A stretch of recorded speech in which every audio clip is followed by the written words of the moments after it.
Nos corresponde entonces el capítulo 3 del Evangelio según Mateo. Estamos estudiando el Evangelio de Jesucristo según Mateo y hoy nos corresponde su capítulo 3, como os digo, y el título que le he puesto quizás no aclara lo suficiente la idea que yo quería dar. Es necesario, digamos, que tenga una adenda, un añadido. Sería de Juan el Bautista o bautizador a Jesús el Mesías.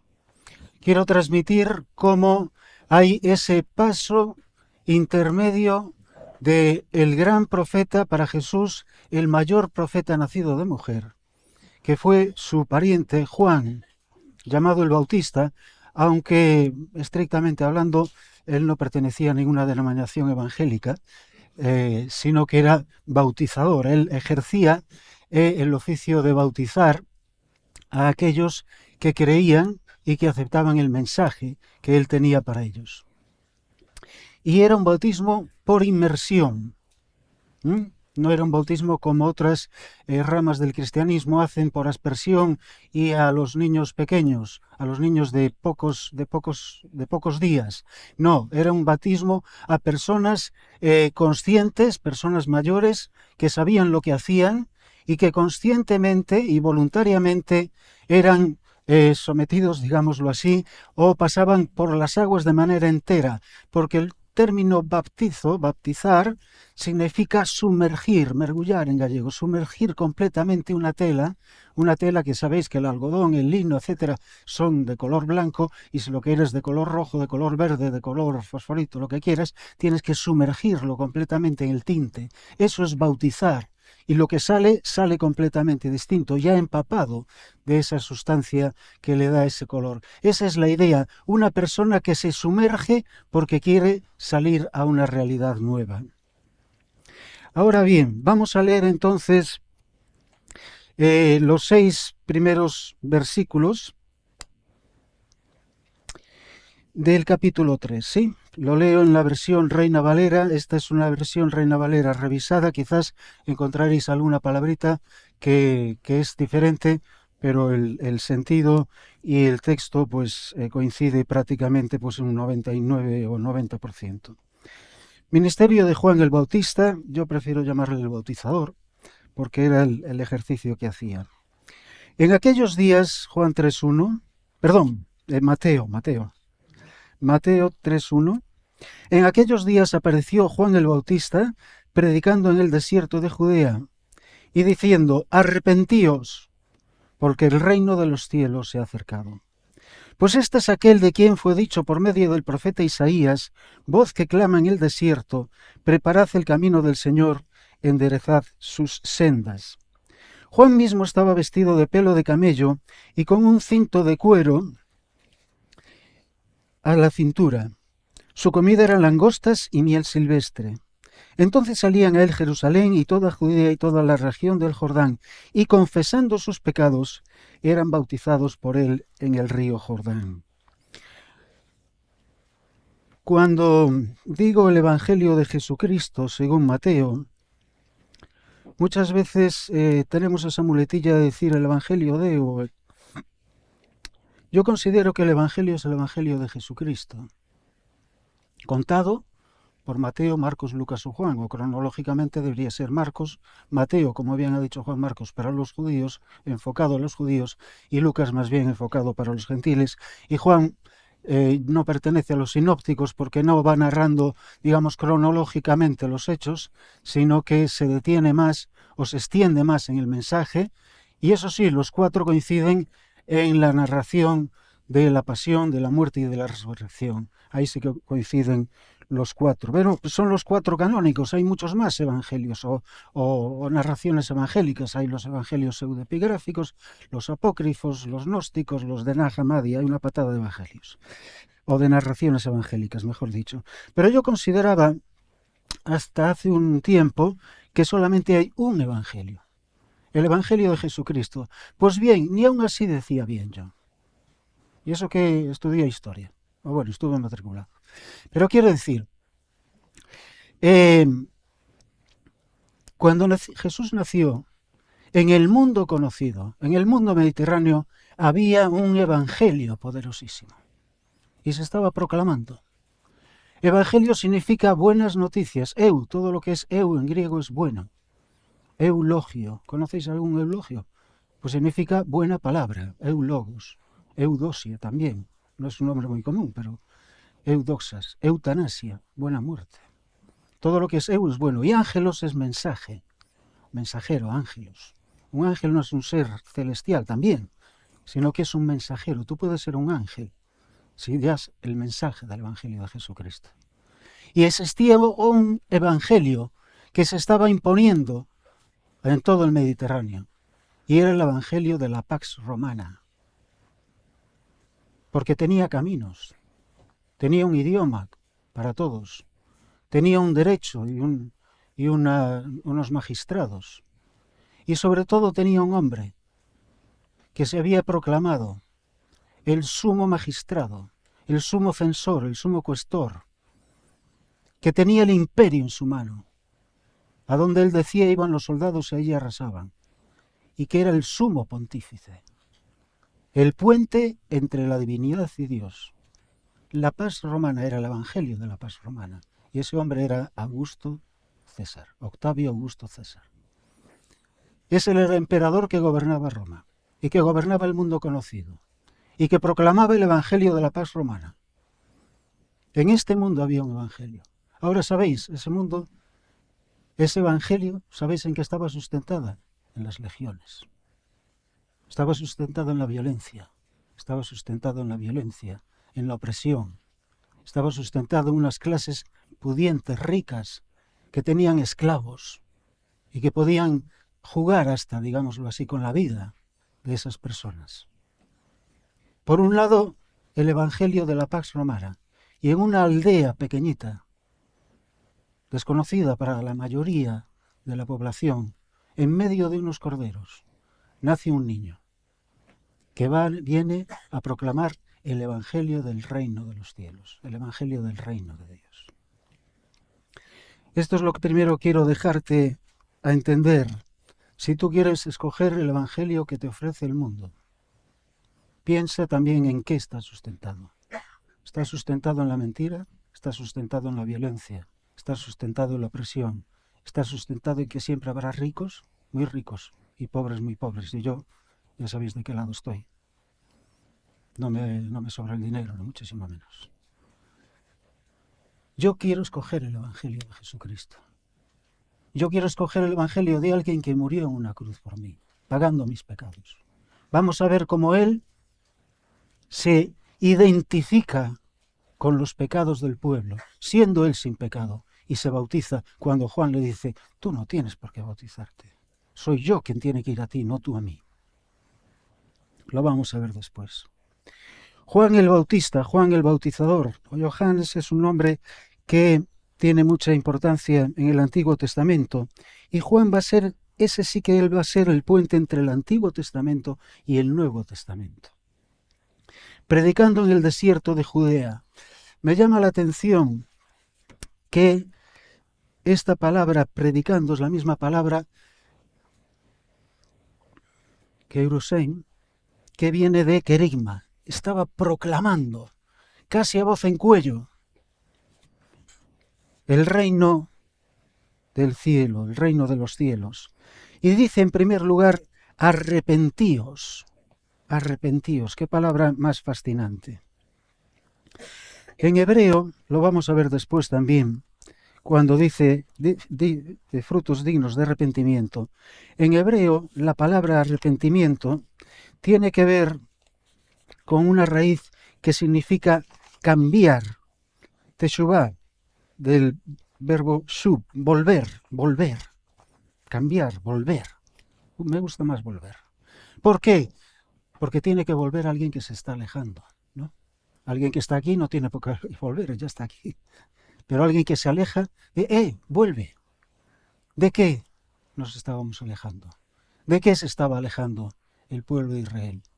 Pues se estaba alejando de ese reino de Dios. de ese reino de los cielos. Bueno, aquí se utiliza la expresión reino de los cielos porque los judíos no eran muy gratos a utilizar la palabra Dios, el nombre para no para obedecer aquel mandamiento, no usarás el nombre de tu Dios en vano. De hecho, es curioso que en las Biblias que utilizan los judíos no ponen el nombre de Dios, ponen G_D. ¿Por qué? Para que si cae al suelo no sea pisoteado el nombre de Dios. Tienen ese prurito, vamos. Entonces, el reino de los cielos equivale al reino de Dios. Pero que es un reino que está ahí flotando en el aire. No, es la realidad del gobierno de Dios en la tierra. Y en aquellos días que estaba el Evangelio de la Pax Romana, y que estaba aquel hombre que lo tenía todo, tenía el imperio, era el sumo pontífice, todo pasaba por él y para él, y llegó a divinizarse, y después los posteriores emperadores, Caracalla, Domiciano, etcétera, llegaron a cometer auténticas barbaridades. Por eso los cristianos no podían soportar a un hombre que se divinizaba a sí mismo, porque era nada más y menos que un hombre como tú y como yo. Ellos creían en aquel que era realmente el Hijo de Dios, Dios encarnado, que fue Jesús el Cristo, y que es Jesús el Cristo. Arrepentíos es una palabra entonces que nos habla de volver, de ir por un camino, y como dice Isaías 53, todos nos hemos descarriado, cada cual se apartó por su propio camino. Y Él quiere que volvamos. La palabra griega es metanoia, y metanoia es cambio de mente, cambio de manera de pensar. No un giro de 360 grados, un giro de 360 grados vuelves al mismo sitio, sino un giro de 180, digamos. Si vas hacia el norte, ahora vete hacia el sur. Si escapas de Dios, vuelve hacia Él. Arrepentíos. Arrepentíos. ¿Por qué? Porque el reino de los cielos se ha acercado. Y ahora un poquito de historia, y espero no alargarme mucho. En aquellos días, ¿qué estaba pasando? Ya os he hablado a nivel, digamos, internacional, la Pax Romana, pero a nivel local, a nivel doméstico. ¿Qué pasaba en Judea? Si pensamos en lo que se nos dice en el Salmo 106, o lo que nos dice Esteban en su discurso, encontramos pues una breve sinopsis de la historia del pueblo judío, del pueblo de Israel y después del pueblo judío. Y encontramos que los descendientes de Abraham, los hijos de Abraham, que habían sido rescatados de Egipto con mano fuerte y brazo extendido, que habían sido rescatados del imperio mayor y más fuerte de ese periodo de la antigüedad, del faraón de Egipto, que los carros del faraón, aquella arma terrible y victoriosa, pues se quedó allí empantanada en aquel mar de juncos, hundida, y ellos a seco pudieron escapar. Pero por la incredulidad de ellos tuvieron que vagar en el desierto. No quisieron creer la victoria que Dios tenía preparada, aunque sí había allí fortificaciones y había allí filisteos que eran fuertes. Y ellos pues eran una pandilla pues casi pues de desarrapados, llevaban lo que tenían puesto. Y podían llevar a lo mejor pues algún palo o alguna cosa, pero enfrentarse frente a aquellas murallas, y les entró Y esa incredulidad les supuso vagar 40 años en el desierto, hasta que después entraron por Jordán con Josué. Pecado de incredulidad. Y Dios permitió que tuvieran que vagar esa generación hasta que falleciese esa generación y viniese una nueva generación. Eso lo quisieron aprender y quisieron vivir bajo las condiciones que Dios les había puesto, bajo la ley de Moisés, bajo los gobernantes que Dios le había puesto, ese periodo que un historiador como Flavio Josefo lo llama la teocracia, que no había todavía monarquía. Pero leemos el libro de los jueces y vemos pues algunos que tienen éxitos y otros que tienen fracasos espantosos. También fracasan entonces. Dios impone y permite, mejor dicho, permite la monarquía, y tenemos momentos gloriosos con David y con Salomón, su primera parte. Después el decaimiento de Salomón pues es bastante notable. Y después tenemos varios reyes, algunos como Josafat, o como Josías, o como el primer momento de Ezequías, que son momentos esplendorosos. Y sí se puede ver que hay reino de Dios en la tierra, y que son de bendición para las naciones.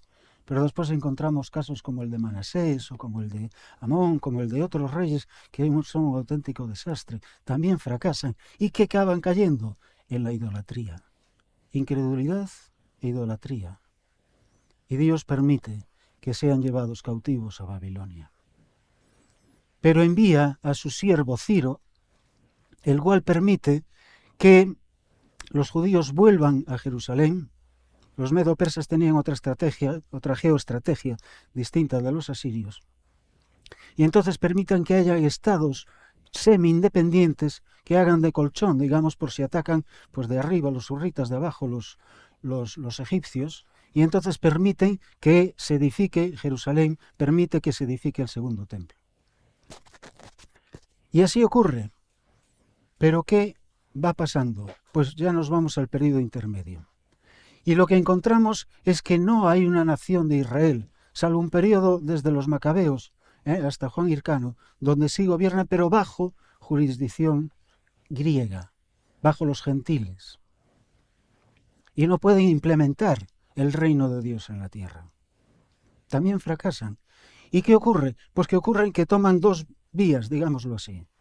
Los sumos sacerdotes con Sadoc a la cabeza, el sumo sacerdote, los principales sacerdotes, y las clases más pudientes y las clases políticamente dirigentes, digamos, se arriman a los griegos, adoptan costumbres, adoptan usos, adoptan pensamientos griegos, dejan muchas de las ideas que están en la Torá, y las toman como ridículas, como por ejemplo la resurrección de los muertos y otras cosas, y quieren vivir un poco a lo griego, se toman como una especie de una ley muy relajada.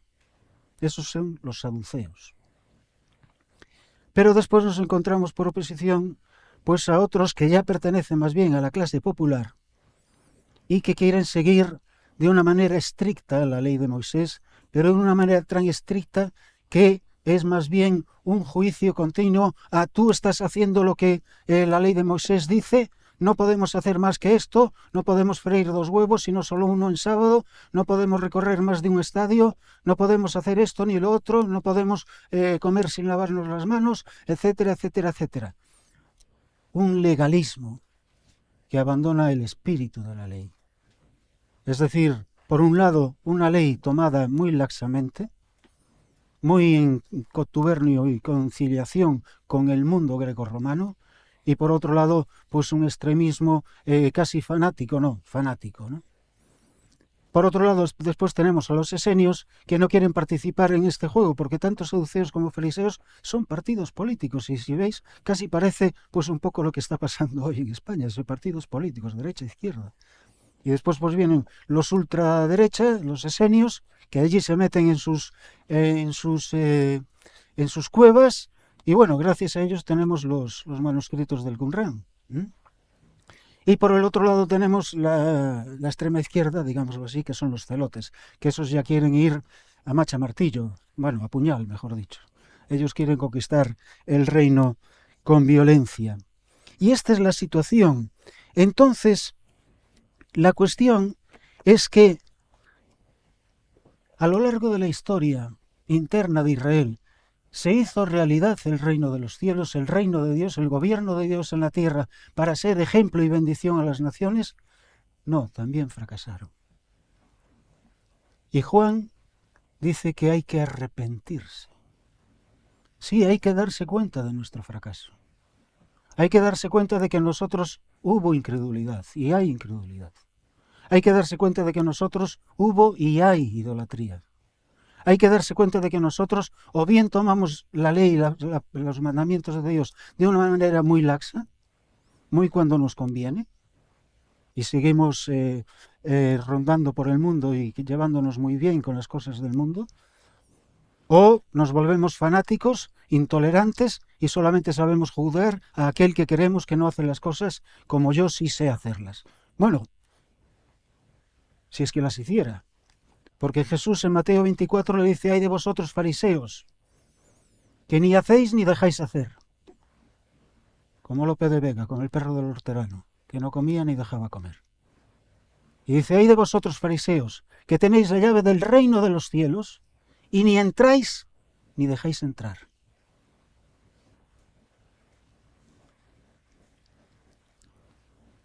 No somos capaces de implementar el reino de los cielos en nuestra realidad cotidiana. Es el reino de los cielos que viene a nosotros.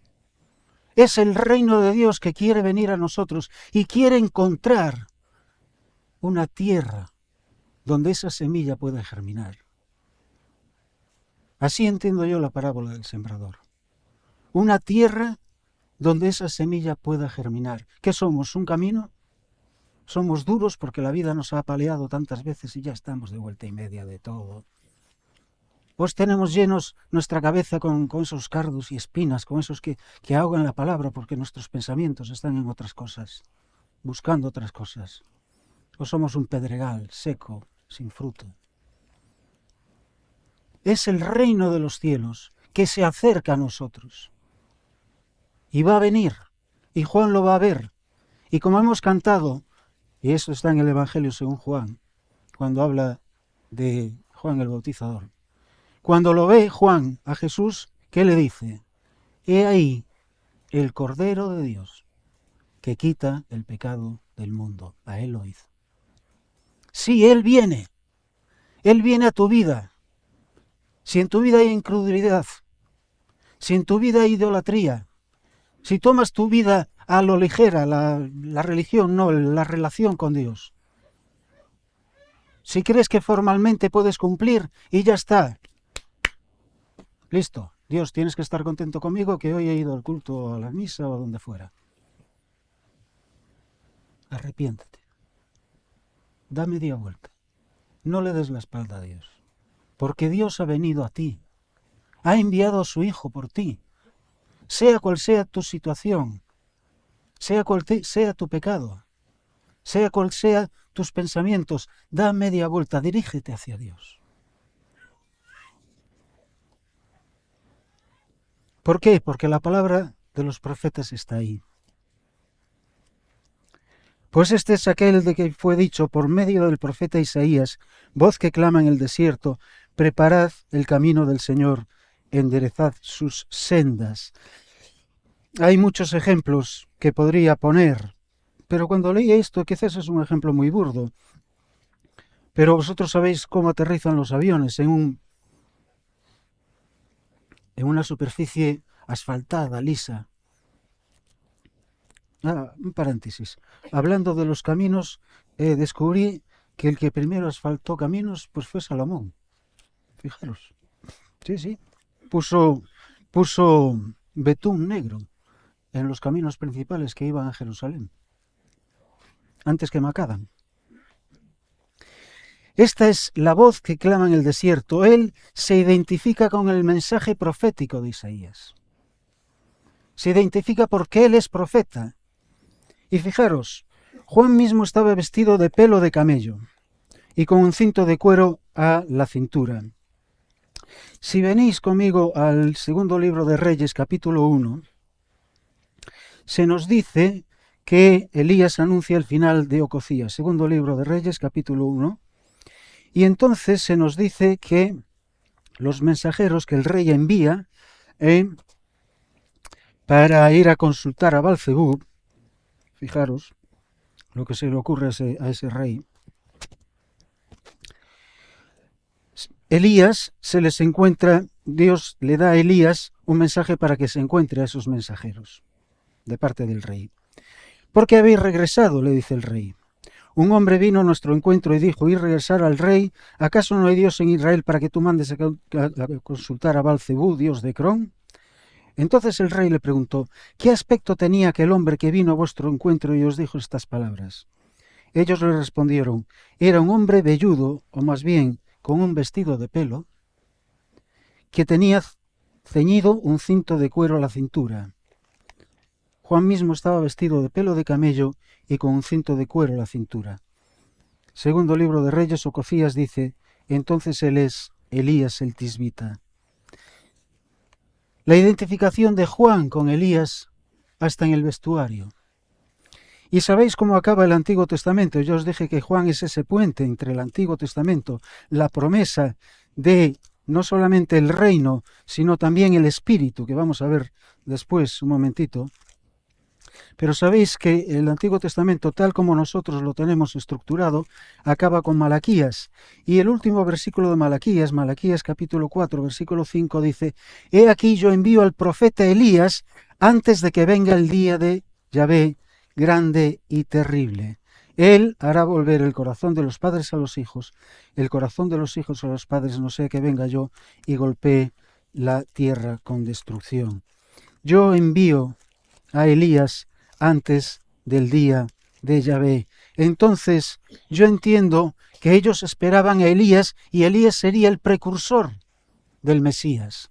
Aún hoy en día creo entender que algunas familias, cuando celebran el Cordero Pascual, ponen una silla al lado de la puerta porque dicen: no vaya a ser que venga Elías y después de Elías vendrá el Mesías. Dejan una silla vacía. Pues aquí la identificación con el profetismo clásico, el profetismo de Elías. Es un mensaje profético porque Juan va a denunciar la miseria moral y política, y por ello va a ser juzgado y va a ser condenado. Va a acusar a Herodes. Juan no se va a cortar a la hora de hablar con los sacerdotes y con los fariseos. Siempre que Juan veía el mal, lo denunciaba, pero siempre convocaba a la justicia, siempre invitaba a un camino que podemos tomar. Ese es el profetismo. El profetismo no es solamente o meramente predicción. El profetismo es analizar una situación socioeconómica, cultural, religiosa y moral. Y decir: aquí estamos fallando, amigos y hermanos. Aquí estamos fallando. Pero tenemos una opción: seguir lo que Dios dice. Dejemos de hacer esto, hagamos lo que Dios dice. Si A no funciona, vamos que funcione B. Ahora, si ni A ni B funciona, ¿qué va a pasar? Ahí es donde viene la predicción, porque entonces, si no retomamos la cuestión, pues el mal irá a más. Y entonces es cuando viene la predicción. Venía del desierto, porque cada uno tiene que también pasar su propia travesía del desierto. Pero señalaba más allá, señalaba a aquel que era el que iba a venir a traer el perdón de pecados para el mundo.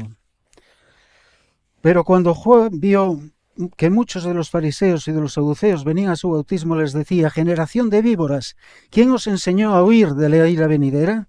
Y no penséis decir dentro de vosotros: Abraham tenemos por padre, porque yo os digo que aún de estas piedras Dios puede levantar hijos de Abraham. Estoy leyendo Mateo 3:10. El hacha está ya puesta a la raíz de los árboles. Por tanto, todo árbol que no da buen fruto es cortado y echado en el fuego. Yo a la verdad os bautizo en agua para arrepentimiento, pero el que viene después de mí, cuyo calzado no soy digno de llevar, es más poderoso que yo. Él os bautizará en el Espíritu Santo y fuego. Su aventador está en su mano y limpiará su era.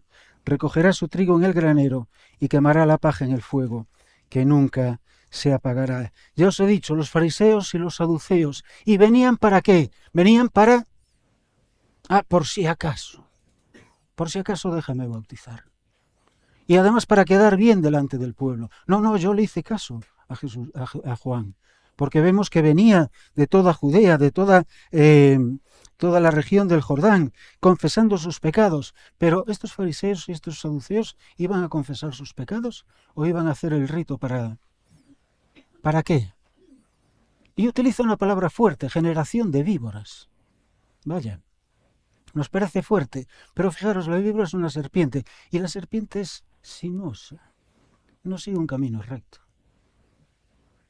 Y ellos también tenían su propio camino, tenían sus propios atajos. Y además la víbora, cuando muerde, envenena. Y ellos, cuando mordían, envenenaban. Producid pues frutos dignos de arrepentimiento. Todos tenéis algún árbol frutal, ¿verdad? Yo tengo uno que ya pues va a ser para leña. Ya no da fruto, ya está seco. ¿Y esa leña para qué va a ser? Bueno, pues para el próximo churrasco. Arderán y fuego, ¿sí? Es esta la metáfora que Juan está diciendo. Si tienes un árbol seco, ¿para qué lo quieres? Pues va a arder. Así sois vosotros, no dais frutos de justicia. Sois como víboras sinuosas, no sabemos muy bien por qué venís, para qué venís. Y cuidado, que como abráis la boca y nos mordáis, nos envenenáis, porque lo único que hay es veneno en vuestras vidas. No hay un corazón dispuesto a Dios, no hay un corazón arrepentido delante de Dios. Y acerca del arrepentimiento, me vais a permitir que os mencione una lección que he aprendido en Francisco La Cueva. Unos de vosotros os acordáis de él, ¿verdad? Podéis ver en YouTube algunas de las predicaciones. Don Francisco La Cueva, que procedía del mundo católico, una vez dio una lección que nunca olvidaré. Dijo que en el arrepentimiento, para recibir, digamos, la absolución, hay 3 características. Una de ellas es la contrición, otra es la penitencia y otra es el propósito de enmienda. Ya sé que es lenguaje teológico, lenguaje que pertenece al ámbito católico, pero nos hace pensar. Contrición es dolor por el pecado. Siento que he hecho algo malo. Siento que he hecho algo mal a alguien. ¿Te das cuenta de lo que has hecho mal en tu vida? ¿Has hecho autoexamen? ¿Has ido al desierto, como fue Juan? Y has dicho, Señor, aquí esta parte de mi vida necesita ser cambiada, como cantamos. Necesito ser cambiado, Señor, haz de mí un vaso nuevo. Y he hecho daño a aquel hermano, y he hecho daño a aquella persona, y le he hecho daño a mi mujer y a mis hijos, y a mi vecino. Señor, siento ese daño, siento ese dolor. Eso es contrición, pero con eso no basta. Si has hecho daño, vas a pagar, porque si tú cometes un delito, pues pagarás o pena de cárcel o pena multa. Eso es penitencia. Pero la tercera parte es propósito de enmienda. Y el propósito de enmienda, si hoy no estoy dando fruto, quiero dar fruto, y el fruto del Espíritu. Y quiero que esa tierra sea fértil para Dios. Y quiero quitar todas esas piedras que impiden que la fruta pueda crecer, que el fruto pueda darse. Y quiero quitar esas zarzas y esos espinos. Y quiero sacar aquello que estorba, que la palabra de Dios pueda crecer en mi vida. Dios puede hacer hijos de Abraham aún de entre las piedras. ¿Te vale la tradición? ¿Te vale la herencia? ¿Tienes réditos espirituales que puedes presentar delante de Dios? Pues desengáñate. Nada de eso sirve. Porque no es eso lo que Dios mira. Dios mira la fe de Abraham. Y esa fe le fue contada por justicia. Tenemos esa fe de Abraham, como os preguntaba yo el otro día. Y desde luego, aún de estas piedras Dios puede levantar hijos de Abraham. Y eso era escandaloso para los judíos, porque decían, no, hijos de Abraham solamente son los hijos de Abraham, los hijos de Jacob, los hijos de tal, y los que tienen la línea genealógica. Dios puede levantar de estas piedras, de los gentiles, de aquellos que vosotros no pensáis. Dios puede levantar hijos. Claro que sí. Muchas veces vemos personas que decimos, ay, qué vida más triste lleva. Pues quizás esa persona está pidiendo a gritos que tú le hables para que sea rescatado y para que pase a ser hijo de Dios, como tú lo eres. ¿O qué creemos? ¿Que solamente los que estamos aquí somos dignos de la salvación? Somos tan indignos de la salvación como los que andan por ahí pululando. Y él dice que él no es digno de desatar las suelas de sus zapatos. Y eso nos habla de Juan el siervo. Esa era la muestra más importante de un siervo. Cuando llegaba el amo y le desataba las sandalias, y pues se ponía literalmente a sus pies. Pero Jesús aún nos enseñó más que Juan. Jesús nos enseñó a lavar los pies los unos a los otros. Él lo hizo. Cada uno en el camino llevamos muchas miserias, mucho polvo del camino, mucha suciedad. Hermanos, os invito a que limpiemos los pies los unos a los otros, a que sobrellevemos las cargas los unos a los otros, a que hagamos como nuestro Maestro. Ejemplo nos ha dado. Él os bautizará con fuego. Esa era la promesa que estaba en el Espíritu, que cambiaría sus corazones de piedra por corazones de carne, y que aún los jóvenes profetizarán palabras de Ezequiel, de Isaías, de Joel. El Espíritu es ruaj, aliento.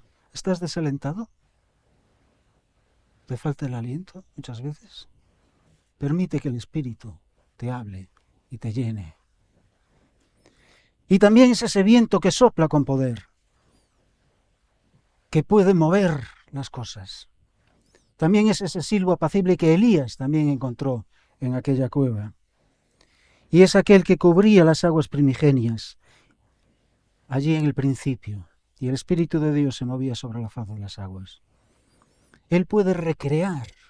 Él creó y Él puede recrear. Recordad, Dios genera. Nosotros, el hombre, degeneramos. Pero Dios quiere regenerarnos. Y esa es la obra del Espíritu, que trae la verdad a las personas, guía toda verdad, como nos dice Juan, y nos convence que somos hijos de Dios y aún ora por nosotros con gemidos indecibles, en Romanos 8. ¿Sabéis lo que es un carburador? Pues un carburador es el que hace que entre el aire para que el combustible pueda tener más potencia. Y ese aire tiene que circular. Y cuanto mejor circule y ese combustible prenda, más potencia tendrá el coche. Que circule el Espíritu en tu vida, para que dé potencia en tu vida. Y es de fuego porque ilumina, da calor y purifica, así como el fuego en un crisol purifica, quita la ganga y deja solo la mena. ¿Qué ocurrió en Pentecostés? Que fueron ungidos con lenguas de fuego, ¿verdad? Fueron ungidos con lenguas de fuego, con poder, con luz, con calor. Su aventador está en su mano. ¿Qué es un aventador? Pues un aventador es un angazo, y ya me queda hablar acerca del bautismo de Jesús y ya termino. Su aventador es un angazo es en gallego, un rastrillo en forma de exactamente. Y entonces al coger el trigo, que también lleva pues pedazos de paja, al tirarlos al aire, la paja se va y cae el fruto. Eso es lo que va a hacer Dios en nuestra vida. El Espíritu tiene que sacar todo lo que no sirve, todo lo que va destinado al fuego, y que caiga el fruto del Espíritu. Y termino porque Jesús va a ser bautizado. Entonces Jesús vino de Galilea al Jordán y Juan para ser bautizado por él, pero Juan procuraba impedírselo diciendo: yo necesito ser bautizado por ti y tú vienes a mí. Pero Jesús le respondió: permítemelo por ahora, porque así nos conviene cumplir toda justicia. Entonces se lo permitió, y cuando Jesús fue bautizado, enseguida subió del agua, y aquí los cielos le fueron abiertos, y vio al Espíritu de Dios que descendía como paloma y venía sobre él. Y aquí una voz de los cielos decía: este es mi Hijo amado, en quien tengo complacencia. Como os he dicho, el bautismo era para los gentiles, y todo aquel judío que se bautizaba es que reconocía que había pecado, que no era posible implantar el reino de Dios en su vida porque había pecado. Y Jesús, que no hizo pecado, se identifica con su pueblo y se identifica con los pecadores. Y le dice: es necesario que Dios haga toda justicia. Yo voy a ir a predicar el Evangelio del Reino que ha llegado y está entre vosotros, como después le va a decir. Y lo voy a hacer con un cuerpo limpio, porque aunque yo no hice pecado, no cometí pecado, me hago pecado por cada uno de vosotros. Y llevaré vuestro pecado en mi cuerpo. Eso es lo que hace Dios una y otra vez. Eso es lo que quiere hacer Dios en tu vida. Por eso la invitación sigue estando ahí. Arrepiéntete, cambia tu mente con respecto a Dios. Vuelve a Dios. Vuelve a Dios. Buscadme y viviréis, dice Dios. Y descendió como paloma, como aquel ave que sobrevolaba y cubría las aguas, y le dio poder a Jesucristo. Y va a ser el poder que después le levantó de la tumba. Y escuchamos aquella voz: Este es mi Hijo amado, en quien mi alma tiene, en quien tengo contentamiento. Esta fue la unción de Jesús. Jesús no fue ungido solamente en la cabeza, sino que fue ungido completamente.